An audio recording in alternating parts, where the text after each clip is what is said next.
এই মন্ত্রটি সে যদি অহরহ জপ করতে পারে তো খুবই ভালোই হবে।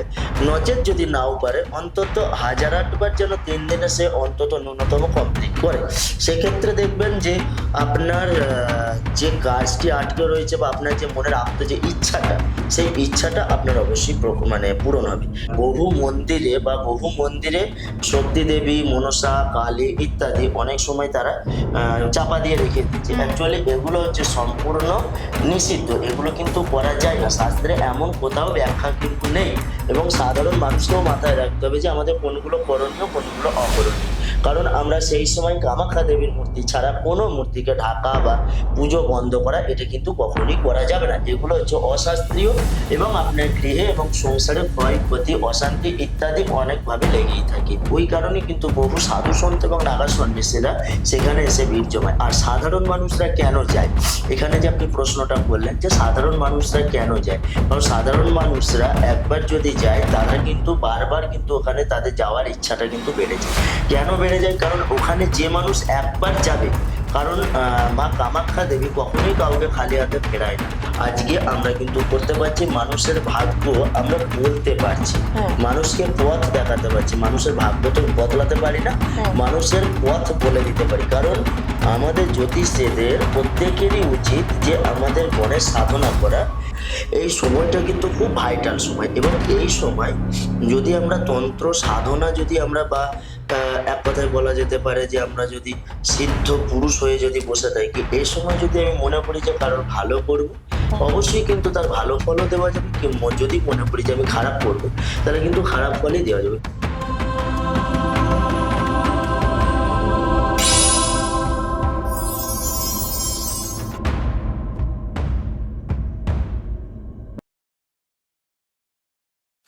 নমস্কার, আপনারা দেখছেন গ্লাস অফ গসিপ। আমি রয়েছি অলিভিয়া আপনাদের সঙ্গে। আজকে আমাদের স্টুডিওতে একটি খুবই বিশেষ প্রাসঙ্গিক বিষয় নিয়ে আলোচনা হতে চলেছে, আর এই প্রাসঙ্গিক বিষয়টি হচ্ছে অম্বুবাচী, যেটার মধ্যে দিয়ে আমরা যাচ্ছি। এই অম্বুবাচী সম্বন্ধে অনেকেরই ভুল ধারণা আছে, অনেকেরই সঠিক ধারণা আছে। এবার আপনারা মিলিয়ে নেবেন আজকের পডকাস্টে সম্পূর্ণ দেখার পরে যে আপনারা কতটা সঠিক জানেন আর কোন ভ্রান্ত ধারণার মধ্যে দিয়ে আপনারা যাচ্ছেন, এবং সেখান থেকে নিজেদেরকে শোধরানোর জায়গা আপনারা অবশ্যই করে তুলতে পারবেন। এবং তার জন্য আমাদের স্টুডিওতে আজকে যিনি গেস্ট হিসেবে এসছেন, যাকে আমরা পেয়েছি, তিনি পরিচিত একজন মানুষ, তন্ত্র এবং জ্যোতিষ সম্রাট কৃষ্ণেন্দু ভট্টাচার্য। ওনাকে আমাদের স্টুডিওতে স্বাগত জানাই। নমস্কার। নমস্কার। আজকে আমাদের এপিসোডটা স্পেশাল হতে চলেছে অম্বুবাচী নিয়ে। প্রথমেই যে প্রশ্নটা আপনার কাছে রাখবো সেটা হচ্ছে অম্বুবাচী কি, এবং অম্বুবাচীর শাস্ত্রীয় মতে পুরো বিস্তীর্ণ যে বর্ণনা আছে সেটা আমাদের একটু ক্লিয়ার করে দর্শকদের এবং আমাকে জানান। অম্বুবাচী অর্থাৎ অম্ব শব্দের অর্থ হচ্ছে জল, এবং বাচী শব্দের অর্থ হচ্ছে বলা। অর্থাৎ আমরা জানি যে আষাঢ় মাস পড়ে গেছে, এবং আষাঢ় মাসেই আমাদের এই বর্ষার সূচনা হয়। এই বর্ষাতে অর্থাৎ যখন বৃষ্টির আগমন হয়, অর্থাৎ আমাদের প্রচন্ড গ্রীষ্মকাল গেল, গ্রীষ্মের দাবদাহের পর যখন বর্ষার আগমন হয় এবং পৃথিবীকে রসস্থ বা সিক্ত করা, এর নাম হচ্ছে অম্বুবাচী। কিন্তু এর আরো অনেক ব্যাখ্যা রয়েছে, সেই ব্যাখ্যাগুলো আরো ডিটেলসে আলোচনা করা হবে। অর্থাৎ ধর্মীয় মতে এই সময় পৃথিবী স্বয়ং সিক্ত এবং ঋতুমতী বা রজস্বলা হয়ে থাকে।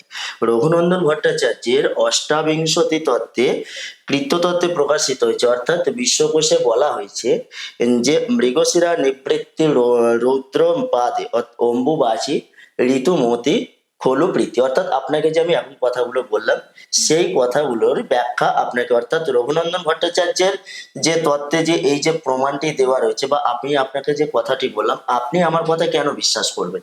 কারণ আমি তো আমার মন গড়াও বলতে পারি। সেক্ষেত্রে আপনি কেন বিশ্বাস করবেন? আপনাকে যদি শাস্ত্রীয় কোনো প্রমাণ অথবা শাস্ত্রীয় কোনো ব্যাখ্যা যদি না দিই, সেক্ষেত্রে তো আপনার বিশ্বাস করার তো কোনো প্রশ্নই আসে না, তাই নয় কি? এই কারণেই, কারণ প্রমাণ ছাড়া আমাদের সংস্কৃতে বা আমাদের জ্যোতিষশাস্ত্রে বলুন বা আপনাদের পৌরোহিত্য বলুন না কেন, যে কোনো শাস্ত্রে প্রমাণ ছাড়া, অর্থাৎ ঋষির বাক্য ছাড়া কোনোভাবেই কোনো কার্য আমাদের মেনে নেওয়া সম্ভব না। কারণ এক্ষেত্রে আমি আরো অম্বুবাচী সম্পর্কে আরো বহু কিছু ভাবে ভুলভাল মানুষকে ব্যাখ্যা দিচ্ছে, এবং বহুভাবে মানুষকে বোঝাচ্ছে যে এটা করতে নেই, ওটা করতে নেই, এটা করতে হয়, ওটা করতে হয়। এগুলো সম্পূর্ণ ভুল। তুমি আমাকে প্রমাণ দাও, বচন দাও, সেক্ষেত্রে তুমি কথা বলো, ভালো, অবশ্যই আমি তোমারটা মেনে নেবো। কারণ রঘুনন্দন ভট্টাচার্যের তত্ত্বে এই কথাটি বলা আছে যে অম্বুবাচী শব্দ অর্থাৎ অম্বুবাচী অর্থাৎ এই সময় আমাদের অম্বুবাচীর প্রবৃত্তি হচ্ছে, মানে এই সময় আমাদের অম্বুবাচী প্রবৃত্তি হলো কি নাম আষাঢ় মাসে আষাঢ় মাসে মৃগশিরা নক্ষত্রের তৃতীয় পাদ ছেড়ে আদ্রা নক্ষত্রের চতুর্থ পাদে যখন প্রবেশ করে তখনই আমাদের অম্বুবাচী শুরু হয় বা তখনই আমাদের পৃথিবী ঋতুমতী হয়। এটি হচ্ছে অম্বুবাচী সম্পর্কের মূল ব্যাখ্যা। আচ্ছা, আমরা প্রায় শুনে আসি যে অম্বুবাচীর সময় আমাদের ধরিত্রী মা যেহেতু রজস্বলা হন, সেই সময় ধরিত্রী মাকে শান্ত বা তাকে অনেক আহ্লাদে আমাদেরকে রাখতে হয়। মানে এই সময় ভূমি কর্ষণ করা যায় না, বা আমাদের জোরে জোরে লাফানো চলা বা চাষাবাদ করা, যেগুলো লাঙল চালানো, যেটা আমি বললাম আপনাকে, ভূমি কর্ষণ, এগুলো করা যায় না। এগুলো কি শাস্ত্র মতে কোনো ব্যাখ্যা আছে? আপনি কি বলেন? হ্যাঁ, অবশ্যই এর শাস্ত্রীয় মতে ব্যাখ্যা রয়েছে, যে আমি আপনাকে আগেই বললাম যে এই সময় আমাদের ধরিত্রী মাতা সিক্ত বা স্যাঁতস্যাঁতে ভাব, বলা যায় যে রজস্বলা ধরিত্রী মাতার যে হয়েছে সেই সময় সিক্ত বা স্যাঁতস্যাঁতে ভাব থাকে, অর্থাৎ আমাদের চাষাবাসের আগমন, মানে আগাম বার্তা দেওয়া, এক কথায় যাকে বলা হয় যে এটিকে আগাম বার্তা দেওয়া হয়। কি না, এই সময় আমাদের ধরিত্রী মাতাকে কর্ষণ অর্থাৎ কোনোভাবে আঘাত করা যাবে না, এবং কোনোভাবেই আমাদের খোঁড়া বা গর্ত করা বা কোনোভাবে কিছু পোঁতা বা ভিত, মানে অর্থাৎ আপনাদের গৃহ নির্মাণ করা এই সময় সম্পূর্ণভাবে নিষিদ্ধ। এই সময় সম্পূর্ণভাবে এটি যত না করা যায় সেক্ষেত্রে ততই ভালো। কারণ এক্ষেত্রে চাষাবাস করলে, এবং চাষাবাসের তো আমাদের আগাম সূচনা, কারণ আমাদের তৃতীয় পাদ ছেড়ে চতুর্থ পাদে রবি তো গমন করেইছে, সেক্ষেত্রে হয়তো দেখা যাচ্ছে যে আপনার এক্ষেত্রে কোনোভাবেই এটি করাটা উচিত হয় না। এই সময় করলে অর্থাৎ আমাদের ধরিত্রী মাতা তিনি আঘাত পান এবং ওনার উপর কর্ষণ করলে সেক্ষেত্রে ভালো হয়তো খারাপটাই বেশি হবে। কারণ এক্ষেত্রে মানুষ হয়তো মানে কোনোভাবেই কোনো কিছুতেই কর্ষণ করাটা উচিত হয় না। বা এক্ষেত্রে দেখা যায় যে অনেক সময় দেখা যায় যে বহু মন্দিরে শক্তি দেবী, মনসা, কালী ইত্যাদি অনেক সময় তারা চাপা দিয়ে রেখে দিয়েছে। অ্যাকচুয়ালি এগুলো হচ্ছে সম্পূর্ণ নিষিদ্ধ, এগুলো কিন্তু করা যায় না। শাস্ত্রে এমন কোথাও ব্যাখ্যা কিন্তু নেই যে আপনাকে মায়ের মূর্তি ঢেকে রাখতে হবে। একমাত্র কামাখ্যা অর্থাৎ কামরূপে কামাখ্যা মাই কি, মানে সেই সময় 3 দিন কোনো পূজা পাঠ কিছু হয় না, এবং সেই সময় সম্পূর্ণভাবে একমাত্র কামাখ্যা দেবীরই পূজা নিষিদ্ধ থাকে, কিন্তু অন্যান্য দেবীর কিন্তু পূজা নিষিদ্ধ নয়। কারণ তাদেরকে কিন্তু পূজা করতে হবে। কারণ আপনার গৃহে একটা দেবীকে যদি 4 দিন ধরে আমি অভুক্ত রেখে দিই, তাহলে কি সেই গৃহে বা সেই দেবীর মধ্যে কি প্রাণ থাকবে? আপনি আমাকে বলুন, সেটি কি কখনো থাকা সম্ভব? কখনোই কিন্তু সম্ভব না। এবার একটি মানুষকে যদি আমি বাড়িতে আমন্ত্রণ করে নিয়ে এসে যদি আমি তাকে অভুক্ত রেখে দিই, তাতে করে কি মানে সে আমার প্রতি কি সদয় হবে নাকি নির্দয় হবে, কোনটা হবে? এবার আপনি আমাকে সেটা বলুন। তাই কখনোই কিন্তু এগুলি করা যাবে না, ভূমিকে আঘাত করা যাবে না, কোনোভাবেই কোনো মূর্তিকে ঢেকে রাখা যাবে না। যেমন এবছরই পড়েছে যে আপনার অম্বুবাচীর মধ্যে দশহারা পড়েছে, তাহলে মা মনসার পুজো। বহু জনা প্রশ্ন করবে, তাহলে সেও তো দেবী মূর্তি, সেও তো তাহলে তাকেও তো ঢেকে রাখতে হবে। তাহলে এই অম্বুবাচীর চলাকালীন তাহলে তার পুজো কি করে হবে? তাহলে তার পুজো তো কখনোই সম্ভব না। তাহলে দশহারাটা বাদ দিয়ে দিতে হবে। তাহলে দশহারাটা কেন আমাদের পঞ্জিকাতে লিখলো? সেগুলিকে আমাদের সাধারণ মানুষকে ভালোভাবে আমাদের আলোকপাত করতে হবে, যে এই সময় আমাদের মনসা পুজো করা যাবে কি যাবে না, এটাকে অবশ্যই কিন্তু আপনাদের মাথায় রাখতে হবে, এবং সাধারণ মানুষকেও মাথায় রাখতে হবে যে আমাদের কোনগুলো করণীয় কোনগুলো অকরণীয়। কারণ আমরা সেই সময় কামাখ্যা দেবীর মূর্তি ছাড়া কোনো মূর্তিকে ঢাকা বা পুজো বন্ধ করা এটা কিন্তু কখনোই করা যাবে না। এগুলো হচ্ছে অশাস্ত্রীয়, এবং আপনার গৃহে এবং সংসারে ক্ষয়ক্ষতি, অশান্তি ইত্যাদি অনেকভাবে লেগেই থাকে। তাই কোনোভাবেই এগুলো কিছু করা যাবে না। প্রত্যেক পুজোই হবে, এবং কোনোভাবে আঘাত করা কিছু যাবে না, এবং কামাখ্যা দেবীর মূর্তি ছাড়া এগুলো কোনোভাবে কিছু বন্ধ করা যাবে না। হচ্ছে এই সময় কামাখ্যা মন্দিরে, কামরূপ কামাখ্যাতে প্রচুর মানুষের সমাগম ঘটে, প্রচুর মানুষ যায়। জ্যোতিষীরা, তান্ত্রিকরা তো মানে জানি, তাছাড়া প্রচুর মানুষ পুণ্য অর্জন করতে চান। সেটা আমাদের একটু বলুন, সেখানে ওই সময় গেলে মানে মানুষের পুণ্যার্জন লাভ কি হয়, নাকি কি কারণে মানুষের এত ঢল নামে সেখানে? আজকে যে বিষয়টি এসে দাঁড়িয়েছে যে ওখানে আমরা দেখেছি যে বহু মানুষের আগমন ঘটে এবং বহু পুণ্যার্থীরা যায়, বহু মানুষ যায়, বহু সাধক সন্তরা যায় এবং বহু নাগা সন্ন্যাসীরা যায়, বহু মানুষ যায়। কারণ আমাদের একটা কথা এখানে বলা বাহুল্য যে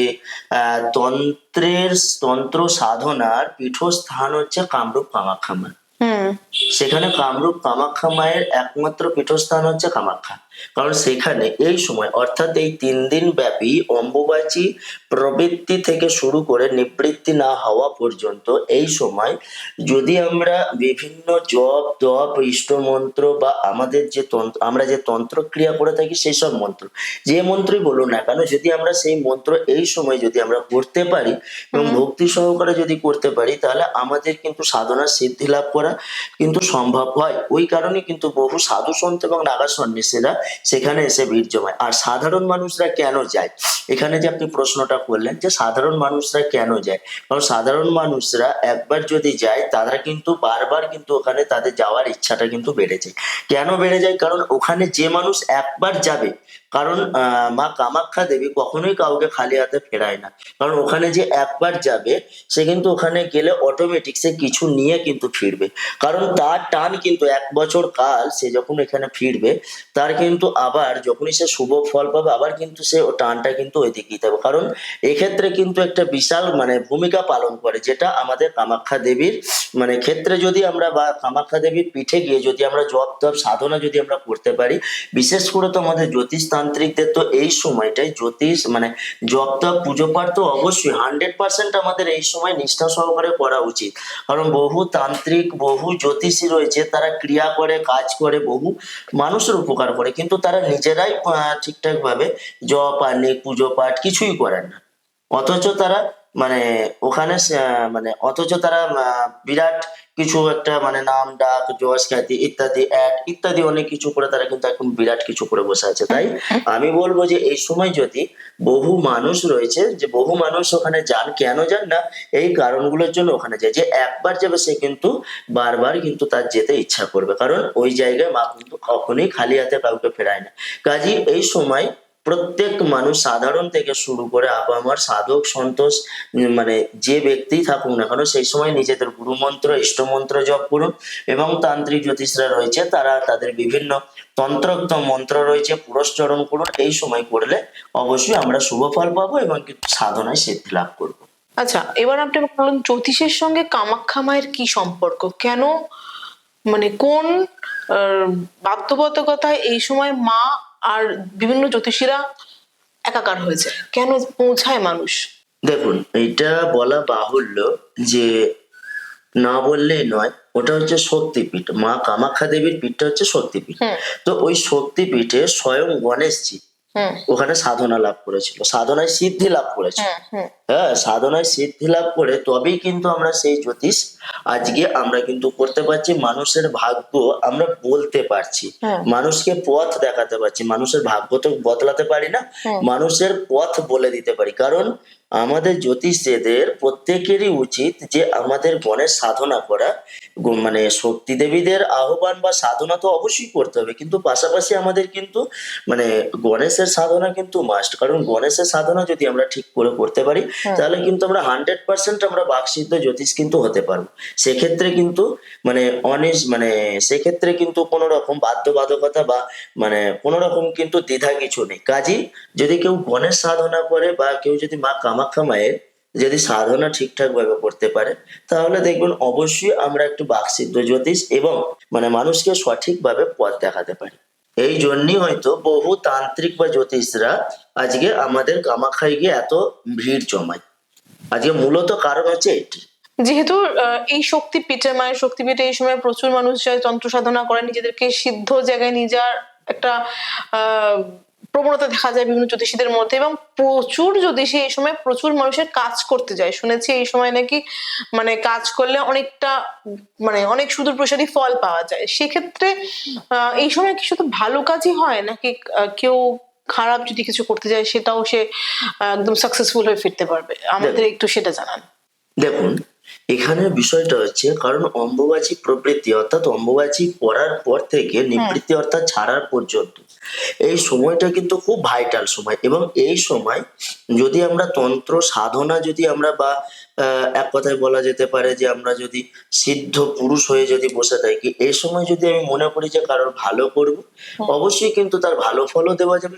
যদি মনে করি যে আমি খারাপ করব, তাহলে কিন্তু খারাপ ফলই দেওয়া যাবে। কিন্তু আমি মনে করি যে মানুষের কখনো খারাপ কার্য সিদ্ধি করা কিন্তু মানে উচিত নয়, বা মানুষের ক্ষতি করা কিন্তু সম্ভব নয়। কেন সম্ভব না, আমি আপনাকে একটি প্রশ্ন করে মানে বলে দিই যে এই তন্ত্র অর্থাৎ যখন আপনি তন্ত্রের সিদ্ধি লাভ করবেন 1 বছর 2 বছর 5 বছর 7 বছর, কি হয়তো 3 বছর, মানে কি হয়তো 15 বছর আপনি হয়তো এই মানে তন্ত্রের মাধ্যমে বহু টাকা পয়সা ধন দৌলত ঐশ্বর্য অট্টালিকার মালিক হয়ে বসে রইলেন ঠিকই, কিন্তু আপনার 15 বছর পর কিন্তু আপনার এই তন্ত্র কিন্তু আর খাটবে না। কেন খাটবে না? যদি আপনি মানুষের জন্য যদি কোনো খারাপ ক্রিয়া করেন, মানুষের জন্য যদি খারাপ ক্রিয়া করে থাকেন, বা যদি কোনো পাপ কাজ কেউ যদি করেন, অবশ্যই কিন্তু দেখবেন এক্ষেত্রে তারপরে আর মানুষের তন্ত্রক্রিয়া মানে খাটবে না। একসময় আপনি খেয়াল করে দেখবেন বা লক্ষ্য করে হয়তো দেখবেন যে বহু তান্ত্রিক বা জ্যোতিষীদের জায়গায় মানে চেম্বারে বলুন বা বাড়িতে বলুন প্রচুর ভিড়, এত ভিড় মানে সেই জায়গায় পা দেওয়া সম্ভব না। এককালীন হয়তো সে বিরাট মানে বিশাল দাপটে বেরিয়েছে, কিন্তু এখন দেখা যায় তার বাড়িতে একটা মাছিও বসে না। কিন্তু কেন হয়? কিন্তু আপনি সেটা খেয়াল করে দেখুন বা সেটা গিয়ে হয়তো খোঁজ নিয়ে দেখুন, সে কোনো খারাপ কাজ করেছিল বা সে হয়তো কারোর ক্ষতি করেছিল, মানে টাকা অর্থের মোহে পড়ে হয়তো সে কোনো কারো খারাপ কাজটাই বেশি করতো। কারণ এটা তো কলিযুগ, মানুষের ভালো থেকে খারাপটাই বেশি হবে। কারণ ভালো ফল ফলতে যদি 6 মাস লাগে, খারাপ ফল ফলতে হয়তো 1 ঘন্টা কি আপনার 3 দিনের মধ্যে খারাপ কাজটা আগে হবে। কাজেই এই সময় ভালো মন্দ উভয়ই হয়, কিন্তু আমি আমার দিক থেকে পার্সোনালি বলবো যে কখনো খারাপ কার্য বা খারাপ কাজটা কখনো করা উচিত নয়। এতে করে অবশ্যই আপনারও ভালো হবে এবং সবারই ভালো হবে, আমি অন্তত মনে করি এটি। শাস্ত্র মতে তো আমরা খুব ভাইটাল সময়ের মধ্যে দিয়ে যাচ্ছি, যে সময় মা ধরিত্রী মা সেই সময় আমাদের প্রত্যেক দেবীর মানে দেবীরা রজস্বলা হয়ে যাচ্ছেন। তো এই সময়টা তো একটা খুব শাস্ত্রীয় মতে একটা খুব প্রাণবন্ত, একটা খুব কি বলবো ভীষণ ভাইটাল সময়। এই সময় আপনি এমন কিছু বলুন আমাদেরকে যাতে করে মানুষ একটু উপকার হয়। মানে সবাই তো কামাখ্যা দেবীর কাছে পৌঁছাতে পারেন না, সেক্ষেত্রে ঘরে বসে কিছু জপ বা কিছু মন্ত্র উচ্চারণ, যার ফলে মানুষ একটু স্বস্তি বা একটু শান্তির জায়গা দেখতে পায়, এমন আমাদেরকে একটু কিছু জানান। যে বহু মানুষের কামাখ্যা যাওয়ার মতো সম্ভব হয় না বা সামর্থ্যও থাকে না, সেক্ষেত্রে এবার আপনি যদি বাড়িতে বসে জপ তপ করেন বা বাড়িতে বসে যদি মায়ের আরাধনা করেন বা সাধনা করেন, সেক্ষেত্রে কি আপনি ফল পাবেন না, নাকি মায়ের কৃপা পাবেন না? অবশ্যই পাবেন। আমি বলবো 100% অবশ্যই পাবেন। কি করতে হবে না, আপনাকে সেই সময় আপনার প্রবৃত্তি অর্থাৎ অম্বুবাচী প্রবৃত্তি হওয়ার পর আপনাকে একটি গৃহের প্রদীপ উত্তর দিকে মুখ করে জ্বালিয়ে রাখতে হবে। উত্তর দিকে মুখ করে জ্বালিয়ে রেখে আপনি মায়ের সাধনা করবেন, মায়ের মন্ত্র জপ করবেন, নিজের ইষ্টমন্ত্র জপ করবেন। এছাড়াও আমি আরেকটি ছোট্ট আপনাকে দিয়ে রাখবো যে ছোট একটি টিপস দিয়ে রাখছি যে বহু মানুষ বা বহু স্বামী স্ত্রীর মধ্যে অশান্তি লেগে থাকে, বা পরস্ত্রীতে আসক্ত, বা পরপুরুষে আসক্ত, বা প্রেমিক প্রেমিকা যাই বলুন না কেন, বা নিজের আর্থিক অভাব অনটন দুঃখ দুর্দশা ইত্যাদিতে জর্জরিত হয়ে আছে, মনে শান্তি নেই ইত্যাদি। সেই কারণে আমি একটি ছোট্ট মন্ত্র আজকে আপনাকে একটি দিয়ে দেবো।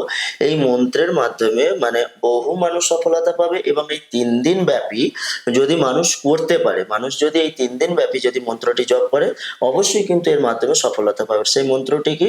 ওম কামাখ্যা দেবী, ওম কামাখ্যা দেবী অমুক মে বসমানয় বসমানয় হ্রিং ফট স্বাহা। ওম কামাখ্যা দেবী অমুক মে, অর্থাৎ অমুক মেয়ের জায়গায় যদি কেউ অর্থ আকর্ষণ করতে চায়, তাহলে অর্থ আকর্ষয় মে বলতে হবে। কেউ যদি কাউকে বশীকরণ করতে চায়, তাহলে অমুক মে অর্থাৎ অমুককে বসমানয় বসমানয় হ্রিং ফট স্বাহা, এই মন্ত্রটি সে যদি অহরহ জপ করতে পারে তো খুবই ভালোই হবে।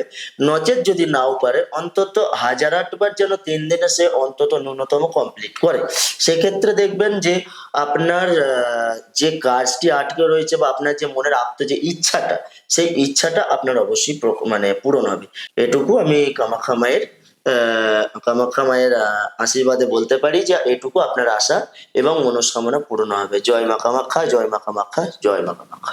মা কামাখ্যাকে নিয়ে আমরা যতটা পারলাম বিস্তারিত বর্ণনা দেওয়ার চেষ্টা করলাম, ছোটখাটো প্রশ্ন উত্তর চললো, আমাদের জানানোর চেষ্টা করলাম আমরা আপনাদেরকে যে কিভাবে মানে কেন হয় এই অমাবস্যা এবং অমাবস্যার নিয়ম কারণ কি কি, এবং উনি খুব শেষের দিকে একটা টিপসও দিলেন কিভাবে সবার পক্ষে যাওয়া সম্ভব না হলে কিভাবে আপনি ঘরে বসে এই সময়টাকে কাজে লাগিয়ে নিজের জীবনের মানে পতনটাকে উত্থানের দিকে নিয়ে যেতে পারবেন। সবটাই উনি জানালেন, আমরাও শুনলাম। যদি কখনো আপনাদের মনে হয় আপনারা অ্যাপ্লাই করে দেখতে পারেন, নিশ্চিত আপনারা মনে হয় যে মা কামাখ্যার আশীর্বাদ প্রাপ্ত হবেন।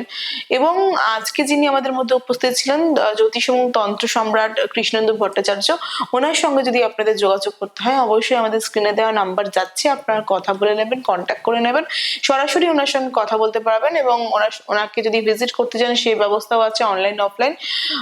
তো আজকের এপিসোডটা কেমন লাগলো সেটা জানাবেন, কমেন্ট করে জানাতে পারেন যে আপনারা আর কিছু জানতে চান কিনা।